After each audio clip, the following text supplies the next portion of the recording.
ನಮ್ಗೆ ಅದನ್ನ ಬೋಧಿಸಿಲ್ಲ ಕೆಲವೊಂದು ಸಭೆಗಳಲ್ಲಿ. ನಮ್ಗೆ ಆ ವಾಕ್ಯಗಳನ್ನು ತೆಗೆದುಕೊಂಡು ಬಂದಿಲ್ಲ. ಏನಿಲ್ಲ, 40 ದಿವಸ ಉಪವಾಸ ಮಾಡ್ಬೇಕು, 40 ದಿವಸ ಉಪವಾಸ ಮಾಡ್ಬೇಕು. 40 ದಿವಸ ಉಪವಾಸದಾಗ 40 ದಿವಸ ಮನೆಗಳಲ್ಲಿ ಪ್ರೇರೇಪಿಸ್ಕೊಳ್ಬೇಕು. ಏನ್ ಮಾಡ್ಬೇಕು? ಬಿರಿಯಾನಿ ಮಾಡ್ಬೇಕು, ಊಟ ಮಾಡ್ಬೇಕು, ಚೆನ್ನಾಗಿ ಉಪವಾಸ ಇದ್ದವರಿಗೆಲ್ಲ ಊಟ ಮಾಡಿಸ್ಬಿಡ್ಬೇಕು. ದೇವರಿಗೆ ಮೆಚ್ಚುಗೆ ಏನಂತ ತಿಳಿದಿದ್ರಾ? ಇಲ್ಲ. ಮತ್ತೆ ಯಾಕೆ ಉಪವಾಸ ಮಾಡ್ತಾ ಇದ್ದೇವೆ? ನಮ್ಮನ್ನ ಮೆಚ್ಚಿಸ್ಲಿಕ್ಕೆ, ಪಾಸ್ಟರ್ನ ಮೆಚ್ಚಿಸ್ಲಿಕ್ಕೆ, ಅಥವಾ ಲೋಕ ಹೇಳ್ತಾ ಇದೆ ಅದಕ್ಕ? ದೇವರು ಹೇಳ್ತಾ ಇದ್ದಾನೆ ಅದಕ್ಕೆ ಉಪವಾಸ ಮಾಡ್ತೀರಾ? ದೇವರಿಗೆ ಮೆಚ್ಚಿಸ್ಲಿಕ್ಕೆ ಉಪವಾಸ ಮಾಡ್ತೀರಾ? ಹಾಗಾದ್ರೆ ದೇವರು ಹೇಳ್ತಾನೆ ಹೇಗೆ ಉಪವಾಸ ಮಾಡ್ಬೇಕಂತ. ಓಕೆ, ದೇವ್ರು ಹೇಳ್ತಾ ಇದ್ದಾನೆ ನನ್ಗೆ ಎಂತ ಉಪವಾಸ ಬೇಕಂತ ದೇವ್ರು ಹೇಳ್ತಾ ಇದ್ದಾನೆ. ನೋಡ್ರಿ, ನಾನು ಓದ್ತಾ ಇದ್ದೇನೆ ಯೆಶಾಯನ ಪ್ರವಾದನೆ ಗ್ರಂಥ 58ನೇ ಅಧ್ಯಾಯ 6ನೇ ವಚನ.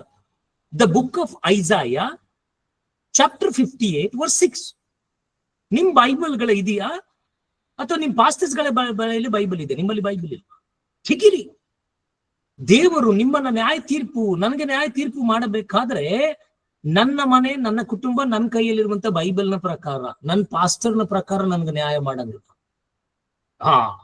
ಕೆಲವರು ಹೇಳ್ತಾರೆ ನಮ್ ಚರ್ಚ್ನ ಆಕ್ಟಿವ್ ಮೆಂಬರ್ ಸರ್, ಇವರು ಎಲ್ಲದರಲ್ಲಿ ಇರ್ತಾರೆ ಸರ್, ಎಲ್ಲದರಲ್ಲಿ ಇರ್ತಾರೆ ಸರ್. ಬಹಳ ಒಳ್ಳೆಯವರು ಇದ್ದಾರೆ ಸರ್, ಇವರು ಈ ಒಳ್ಳೆ ಕುಟುಂಬ ಸರ್ ಇದು. ಈ ಕುಟುಂಬದ ಎಲ್ಲರೂ ನಮ್ಮ ಚರ್ಚ್ಗೆ ರೆಗ್ಯುಲರ್ ಆಗಿ ಬರ್ತಾರೆ, ನಮ್ಮ ಚರ್ಚ್ಗೆ ರೆಗ್ಯುಲರ್ ಆಗಿ ಬರ್ತಾರೆ. ನಾವು ಸಂತೋಷವಾಗಿಬಿಟ್ಟಿವಿ. बहुत सारे लोग बोलते हैं ना, पास्टर्स लोग बोलते हैं ये लोग हमारे चर्च के रेगुलर मेंबर है, ये हर दिन हर बार पर चर्च को आते हैं, ये सारे परिवार के लोग सारे चर्च को आते हैं, एक्टिव मेंबर है. परमेश्वर को धन्यवाद हो, वो एक्टिव मेंबर रहने से वो स्वर्ग में एक्टिव होंगे बोल के नहीं मालूम. ಅವ್ರು ಆಕ್ಟಿವ್ ಮೆಂಬರ್ ಚರ್ಚಲ್ಲಿ ಇದಾರಂದ್ರೆ ಸ್ವರ್ಗದಲ್ಲಿ ಆಕ್ಟಿವ್ ಇದಾರಂತ ಆಗ್ತಾರಂತ ಗ್ಯಾರಂಟಿ ಇಲ್ಲ. ಯಾರು ಸ್ವರ್ಗದಲ್ಲಿ ಗ್ಯಾರಂಟಿ ಆಗಿ ಆಕ್ಟಿವ್ ಆಗ್ತಾರ ಗೊತ್ತಾ? ಅವ್ರು ಯಾರು ವಾಕ್ಯವನ್ನು ಅವಲಂಬಿಸಿ ನಡೀತಾರಲ್ಲ ಅವರು, ಯಾರು ವಾಕ್ಯವನ್ನು ಅನುಸರಿಸಿ ನಡೀತಾರಲ್ಲ ಅವರು. कौन व्यक्ति जो स्वर्ग में एक्टिवेट होता है मालूम है? जो व्यक्ति जो बाइबल को पढ़कर उसके अनुसार जीता है, उसके अनुसार चलता है, वही वहां पर एक्टिव होता है. यहां मैं चर्च जा रहा हूं, सब जा रहा हूं, काम अंदर वैसे ही है. मैं वैसे गुटखा खाता हूं, वैसे सिगरेट खाता हूं, वैसे व्यभिचार करता हूं, ಹಂಗೆ ಪಾಪ ಮಾಡ್ತೇನೆ, ಹಂಗೆ ಸುಳ್ಳು ಹೇಳ್ತೇನೆ, ಹಂಗೆ ಮೋಸ ಮಾಡ್ತೇನೆ, ಹಂಗೆ ಕಲಹ ಇದೆ, ವ್ಯಾಜ್ಯ ಇದೆ, ಹಂಗೆ ಪ್ರೇಯರ್ ಮಾಡ್ತೇನೆ, ಚರ್ಚಿಗೆ ಹೋಗ್ತೇನೆ, ಫಾಸ್ಟಿಂಗು ಮಾಡ್ತೇನೆ, ಬೈಬಲ್ ಓದ್ತೇನೆ, ಬೈಬಲ್ ರೀಡಿಂಗು ಮಾಡ್ತೇನೆ, ಹಾಡನ್ನು ಮಾಡ್ತೇನೆ, ವರ್ಷಿಪು ಮಾಡ್ತೇನೆ, ಮೆಸೇಜ್ ಕೊಡ್ತೇನೆ, ಎಲ್ಲ ಮಾಡ್ತೇನೆ. ಆದ್ರೆ ಬೈಬಲ್ ಓದೋದಿಲ್ಲ. ಬೈಬಲ್ ಓದಿದ್ರು ಓದಿದ ಹಾಗೆ ನಡೆಯೋದಿಲ್ಲ. ಬೈಬಲ್ ಓದಿದ್ರು ಅದನ್ನು ಅರ್ಥೈಸಿಕೊಳ್ಳೋದಿಲ್ಲ, ಅದರ ಪ್ರಕಾರ ಜೀವಿಸೋದಿಲ್ಲ. ಹಾಗಾದ್ರೆ ನೀನು ದೇವರಿಗೆ ಮೆಚ್ಚುಗೆಯಾದ ಜೀವನ ಜೀವಿಸ್ತಾ ಇದೀಯ ಅಂತ ಅರ್ಥನಾ? ಸಾಧ್ಯ ಇಲ್ಲ. ನಾಮಕೆ ವಾಸ್ತೆ ಕ್ರಿಶ್ಚಿಯನ್ ಅಂತ ಹೇಳ್ತಾರೆ, ಹೆಸರಿಗೆ ಮಾತ್ರ ಕ್ರೈಸ್ತರು ಅಂತ.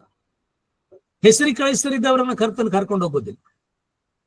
ಅದಕ್ಕೆ ಆತನ ಹೇಳ್ತಾನೆ, ನೋಡಿರಿ ಕೇಡಿನ ಬಂಧಗಳನ್ನ ಬಿಚ್ಚುವುದು. ಯಾವುದು ಕೇಡು? ಅವ್ರು ನಂಗೆ ಮೋಸ ಮಾಡ್ಯಾರ, ನಾನು ಅವ್ರಿಗೆ ಮೋಸ ಮಾಡ್ಬೇಕು. ಅಲ್ಲಲ್ಲ, ಅವ್ರಿಗೆ ಬಿಚ್ಚುಬಿಡಿ. ಅವ್ರು ನನ್ನ ಮನಸ್ಸು ವಹಿಸಿದ್ದಾರೆ, ನಾನು ಅವ್ರ ಮನಸ್ಸು ಇಲ್ಲ, ಬಿಚ್ಚು ಬಿಡೋದು. ಕೇಡಿನ ಬಂಧಗಳನ್ನ ಬಿಚ್ಚುವುದು.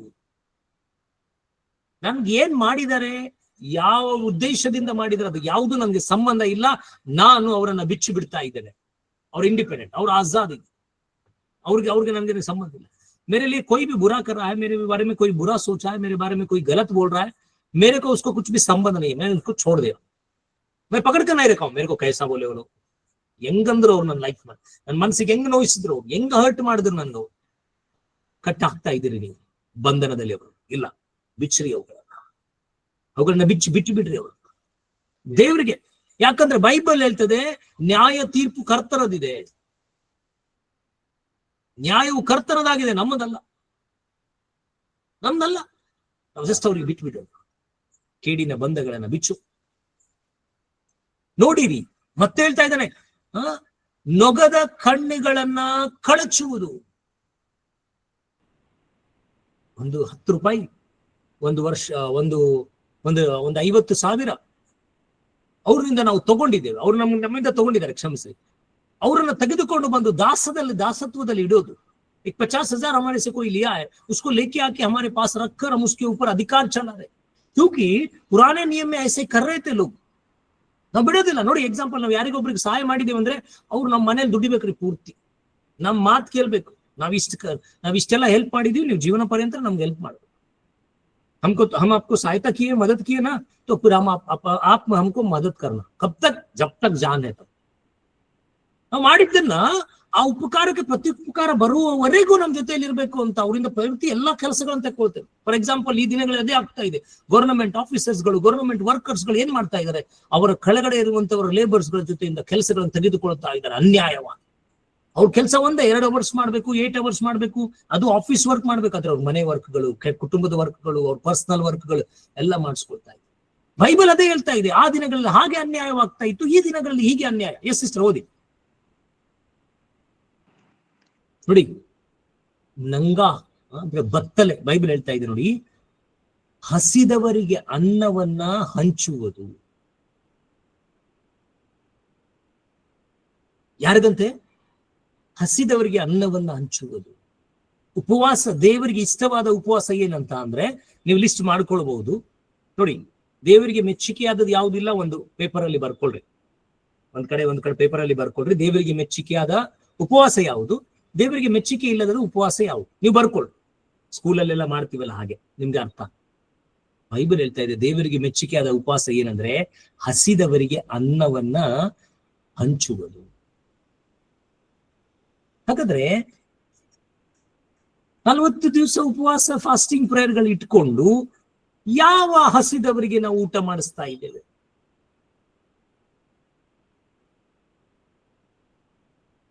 ನಾವು ಉಪವಾಸ ಇದ್ದೀವಿ, ನಾವೆಲ್ಲರೂ ಉಪವಾಸ ಇಟ್ಟಿದ್ದೀವಿ. ಅದು ಯಾಕೆ ಇಟ್ಟಿದ್ದೇವೆ? ಕರ್ತನ ಮಹಿಮೆಗೋಸ್ಕರ, ದೇವರ ಮಹಿಮೆಗೋಸ್ಕರ, ದೇವರಿಗೋಸ್ಕರ. ಆ ಉಪವಾಸದ ಪ್ರತಿಫಲ ದೇವರು ನಮ್ಗೆ ಕೊಡ್ತಾನೆ. ಹೌದಾ? ಅದಕ್ಕೆ ನಾವು ಹಸಿವೆಯಲ್ಲಿ ನಾವು ನಮ್ಮ ಇಷ್ಟದಿಂದ ಹಸಿವೆಯನ್ನ ಬಿಟ್ಟಿದ್ದೇವೆ. ನಮ್ಮ ಇಷ್ಟದಿಂದ हमारी इच्छा से हमने उपवास किया है ना? हमने उस खाने को, उस मील को क्यों छोड़ा है? हमको परमेश्वर के महिमा के लिए, हमको परमेश्वर को प्रसन्न करने के लिए हमने उस मील को छोड़ा है, उस उपवास को हमने रखा. हम भूखे नहीं है, हमने हमारे मन से किया है. लेकिन बाइबल कह रहा है जो भूखे हैं उनको अन्न दो, जिनको अन्न नहीं है उनको अन्न दो. ಸೊ ನೋಡಿ, ನಿಮ್ ಸುತ್ತಮುತ್ತ ಒಂದ್ ರೌಂಡ್ ಹೋಗ್ ಬನ್ರಿ. ಈಗ ಹೋಗ್ರಿ, 9:30 ಆದ್ಮೇಲೆ ಹೋಗ್ರಿ. ಒಂದ್ ರೌಂಡ್ ಸ್ಟ್ರೀಟ್ಗಳ ಮೇಲೆ ಹೋಗ್ಬರ್ರಿ. ಬೈಕ್ ಮೇಲೆ, ಬೈಕ್ ಕಾರ್ ಇದೆಯಲ್ಲ, ಅಲ್ಲಿ ಶಾಪಿಂಗು, ಜಸ್ಟ್ ಚರ್ಚಿಗೆ ಅಲ್ಲಿ ಇಲ್ಲಿ ಓಡಾಡೋಕಷ್ಟೇ ಅಲ್ಲ ರೀ. ಒಂದು ರೌಂಡ್ ರಾತ್ರಿ ಹೋಗ್ಬರ್ರಿ, ನೋಡ್ರಿ. ವಿಚಿತ್ರ ಜನಗಳಿದ್ದಾರೆ, ಮಕ್ಕಳಿದ್ದಾರೆ, ಹಸಿವೆಯಿಂದ ಬಳಲ್ತಾ ಇದ್ದಾರೆ. ಕೆಲವರು ಉಳಿದದ್ದನ್ನ ತಿಂತಾ ಇದ್ದಾರೆ. ಅಷ್ಟೇ. ನಾವು ಕೂಡ ದಿನಾಲು ಬೆಳಿಗ್ಗೆ ನಾವು ಕೂಡ ऊटा ಕೊಡ್ತೀವಿ पास्टर. बहुत सारे लोग बोलते हैं पास्टर हम सुबह ना बहुत सारे लोगों को खाना देते. ಹೌದಲ್ಲ? ನಾನು ಸಂತೋಷವಾದರೆ ಎಷ್ಟು ಚೆನ್ನಾಗಿ ಕೆಲಸ ಮಾಡ್ತಾರಲ್ಲಪ್ಪ. ಯಾರು ಹೇಳಿದ್ರು ನನಗೆ, ಪಾಸ್ಟರ್ ನಾವು ಬೆಳಿಗ್ಗೆ ಬಹಳಷ್ಟು ಜನರಿಗೆ ಊಟ ಕೊಡ್ತೀವಿ ಬೆಳಿಗ್ಗೆ ಅಂತ. ಹೌದಾ? ಬಹಳ ಸಂತೋಷ ನನಗೆ. ಎವ್ರಿ ಡೇ ಕೊಡ್ತೀವಿ ಪಾಸ್ಟರ್. ಹೌದಾ? ಬಹಳ ಚೆನ್ನಾಗಿ ಅಂತ ನಾನು ಸಂತೋಷವಾದೆ. ಕೇಳ್ದೆ ನಾನು, ಹೌದಾ ಏನ್ ಕೊಡ್ತೀರಿ ಅಂತ ಕೇಳ್ದೆ. ಅವ್ರು ಹೇಳಿದ್ರು ನನ್ಗೆ, ರಾತ್ರಿ ಉಳಿದುದು ಕೊಡ್ತೀವಿ, ನಮ್ಮ ಮಕ್ಕಳು ಉಳಿಸಿ ಬಿಟ್ಟಿದ್ದು ಕೊಡ್ತೀವಿ ಅಂತ. उन्होंने कहा मुझे बहुत खुशी हो गई. लेकिन बाद में मैं पूछा क्या देते हो आप उनको? तो उन्होंने कहा रात में जो बचा हुआ होता है वही मैं देती हूँ, वही मैं देता हूँ. Praise Lord. ಹೀಗಿದ್ದೇವೆ ನಾವು. ಹಾಗಾದ್ರೆ ನೋಡಿ, ನಮ್ಮ ದೇವರು ಎಂತ ದೇವರು ಅಂದ್ರೆ ಇಸ್ರಾಯೇಲರಿಗೆ ಮನ್ನವನ್ನ ಕೊಟ್ಟಿದ್ದು ಉಳಿದದ್ದಲ್ಲ, ಬೆಳಿಗ್ಗೆ ಸಾಯಂಕಾಲ ಹೊಸದಾಗಿ ರೆಡಿ ಮಾಡಿದಂಥದ್ದನ್ನ ಕೊಟ್ಟರು. ಎವ್ರಿ ಡೇ, ಪ್ರತಿ ದಿವಸ ಬೆಳಿಗ್ಗೆ ಮತ್ತೆ ರಾತ್ರಿ ಆತನು ಹೊಸದಾದಂತ ಮನ್ನವನ್ನ ಕೊಟ್ಟನು, ಆಕಾಶದಿಂದ ಸುರಿಸಿದನೆ. ನಾವು ಆತನ ಮಕ್ಕಳೇ, हम उसके बच्चे ही. लेकिन हमारा स्वभाव क्या है? हम बचा हुआ देते हैं लोगों. ನಾವು ಉಳಿದದ್ದನ್ನ ಕೊಡ್ತೇವೆ. ಆದ್ರೆ ಬೈಬಲ್ ಹೇಳ್ತಾ ಇದೆ ದೇವರಿಗೆ ಮೆಚ್ಚುಗೆಯಾದ ಉಪವಾಸ ಯಾವುದ್ರಿ ಅಂತಂದ್ರೆ ಹಸಿದವರಿಗೆ ಅನ್ನ ಕೊಡುವಂಥದ್ದು. ಸೊ ಈ ಹಸಿದವರು 40 ದಿವಸ ಮಾತ್ರ ಸಿಗ್ತಾರಾ? ಇಲ್ಲ, ಇವರು 365 ದಿವಸ ಸಿಗ್ತಾರೆ. ये जो भूखे लोग हैं, ये केवल 40 डेज नहीं मिलते आपको, ये 365 डेज मिलते हैं. इसका मतलब आप जब भी आपके आंखों में दिखाई देते हैं जो लोगों को खाना नहीं है, जो लोगों को अन्न नहीं है, अगर आप उनको अन्न देते हो तो इसका मतलब है आपने उपवास रखा, और वो उपवास परमेश्वर जैसे चाहता था वैसे उपवास रखा, और उससे परमेश्वर प्रसन्न होता है। ನೀವು 365 ದಿವಸದಲ್ಲಿ ಯಾವಾಗಾದ್ರೂ ಎಂದಾದ್ರೂ ನೀವು ನೋಡಿದಿರಿ ಯಾರಾದ್ರೂ ಅನ್ನವಿಲ್ಲದೆ ಹಸಿದವನನ್ನ ನೋಡಿ ನೀವು ಆಹಾರ ಕೊಟ್ರಿ, ನೀವು ಅವ್ರಿಗೆ ಊಟ ಕೊಟ್ರಿ ಅಂದ್ರೆ ಅರ್ಥ ಒಂದೇ, ಆ ದಿವಸ ನೀವು ದೇವರ ಮೆಚ್ಚುಗೆಯ ಉಪವಾಸ ಮಾಡಿದಿರಿ, ಅದರ ಪ್ರತಿಫಲ ನಿಮ್ಗೆ ಬರ್ತದೆ ಕ್ರಿಸ್ತ ಯೇಸುವಿನ ನಾಮದ. ಮೆಚ್ಚುಗೆಯಾದ ಉಪವಾಸ, ಖರೀದ 40 ದಿವಸ ಅಲ್ಲ. ಓಕೆ,